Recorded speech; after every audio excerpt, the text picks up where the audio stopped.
નમસ્કાર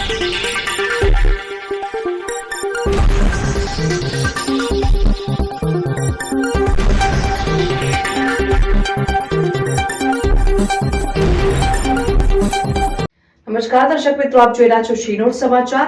અંકલેશ્વર જેડીસી પોલીસે Padmavati complex garden city તરફ જવાના માર્ગ તરફથી વિદેશી દારૂના જથ્થા સાથે મહારાષ્ટ્રના ખેપિયાને 27,000 થી વધુના મુદ્દામાલ સાથે ઝડપી પાડ્યો હતો। અંકલેશ્વર જેડીસી પોલીસ મથકનો સ્ટાફ પેટ્રોલિંગમાં હતો તે દરમિયાન બાતમી મળી હતી કે મહારાષ્ટ્રની એક કિસમ 2 થેલામાં વિદેશી દારૂનો જથ્થો લઈ કોસંબણી ગામના પદ્માવતી કોમ્પ્લેક્સ ગાર્ડન સિટી તરફ જવાના માર્ગ ઉપર ઉભેલ છે। જેવી બાતમીના આધારે પોલીસે વોચ ગોઠવી હતી અને સ્થળ ઉપરથી બાતમીવાળા ઇસમ પાસે રહેલ વિદેશી દારૂની 35 નંગ બોટલ અને એક ફોન મળી કુલ 27,000 થી વધુના મુદ્દામાલ સાથે નંદુરબારના નવાપુર રોડ ઉપર પીકે પાટીલ સ્કૂલ પાસેની શિવમ પાર્ક સોસાયટીમાં રહેતો વિશાલ પ્રકાશ ચૌધરીને ઝડપી પાડ્યો હતો, જ્યારે વિદેશી દારૂનો જથ્થો મંગાવનાર ઇસમને વોન્ટેડ જાહેર કરી વધુ તપાસ હાથ ધરી છે। રિપોર્ટર મુકેશ વસાવા, શિનોર સમાચાર ન્યૂઝ, અંકલેશ્વર।